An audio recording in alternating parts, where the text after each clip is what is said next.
Nous avions, lors de l'atelier informatique du 8 avril, commencé à utiliser Calc.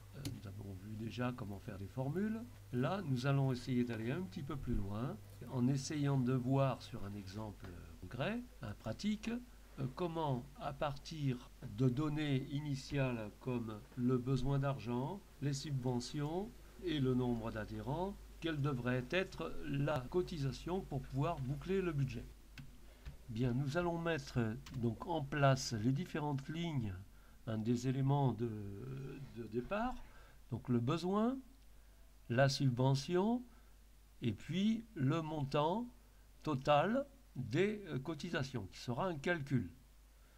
Donc on voit que ça dépasse, la ligne dépasse, donc on va la mettre en forme. Pour ça, on monte là-haut dans les onglets du haut de la page.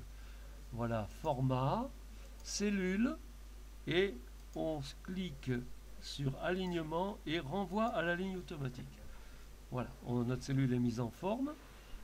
Voilà, maintenant nous allons remplir chacune des cellules avec les montants qui conviennent.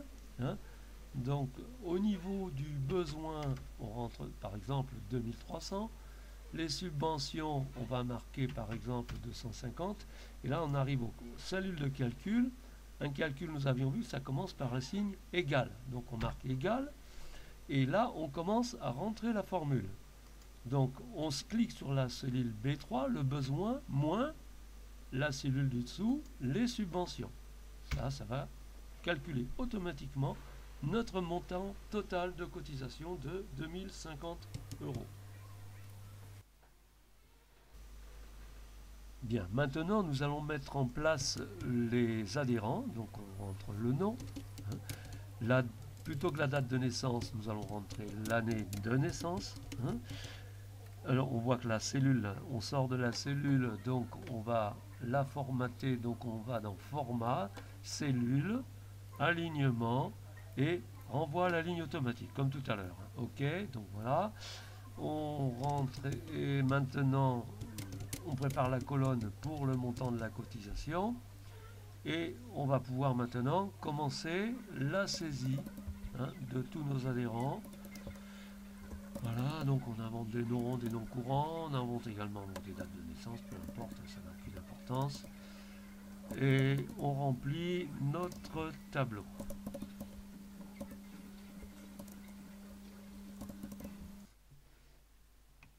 Maintenant, nous allons mettre en place un compteur qui va compter le nombre d'adhérents.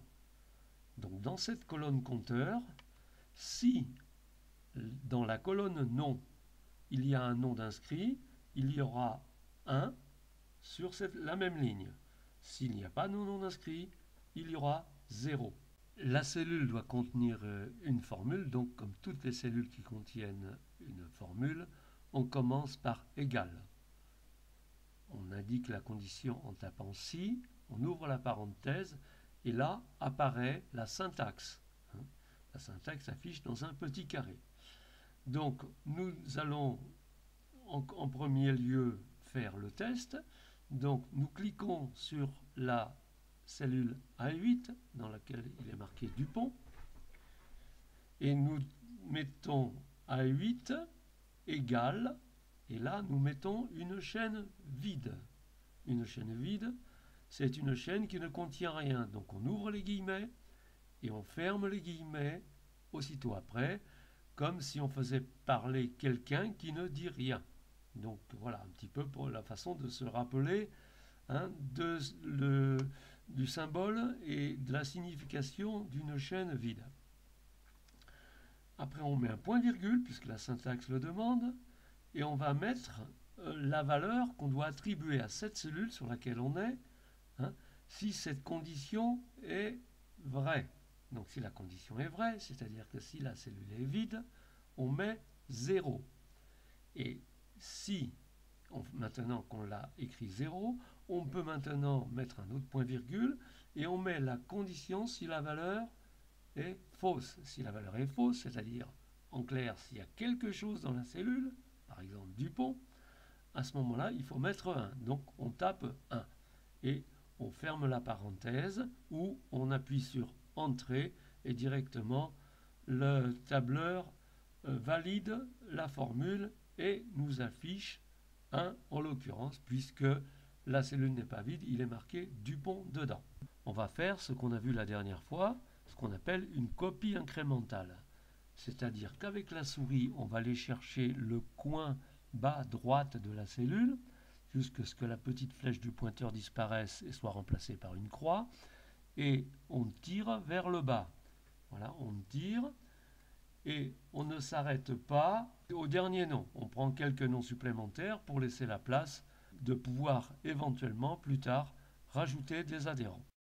Nous allons maintenant créer une ligne pour les différents totaux. Donc nous marquons cette ligne toto et sur la colonne des compteurs d'adhérents, nous allons mettre la formule que nous avons vue la dernière fois, égale somme, et là nous sélectionnons l'ensemble des cellules qui doivent faire l'objet de la somme, donc de Dupont à l'avant-dernière ligne avant la ligne totale. Voilà, et nous avons donc le chiffre, on valide avec entrée et le chiffre s'affiche. Maintenant, juste un petit effet de présentation. Nous allons préciser qu'il s'agit dans le titre d'un compteur d'adhérents. Bon, on voit que la ligne dépasse de la cellule, donc on fait comme on a déjà vu et comme on sait faire maintenant, c'est-à-dire qu'on fait format, cellule et dans l'alignement, on fait écrire sur plusieurs lignes. Maintenant, pour vérifier que tout fonctionne bien automatiquement, nous allons rajouter un adhérent, on l'appelle Daniel. Voilà.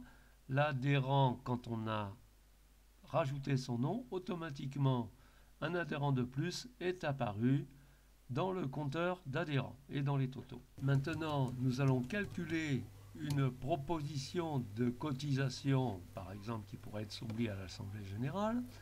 Donc, nous allons dans la cellule, voilà, et nous marquons proposition de cotisation individuelle. On la formate, cette cellule, parce que ça dépasse aussi. Et dans la cellule d'à côté, on commence à taper la formule. Donc, égal, on tape une formule, égal B5, donc on clique sur la cellule B5, et divisé par le nombre d'adhérents qu'on va chercher sur la ligne Toto en bas. Et voilà, le calcul s'est effectué automatiquement. Voilà un montant de cotisation qui nous est proposé par notre tableur. Reste aux adhérents à décider.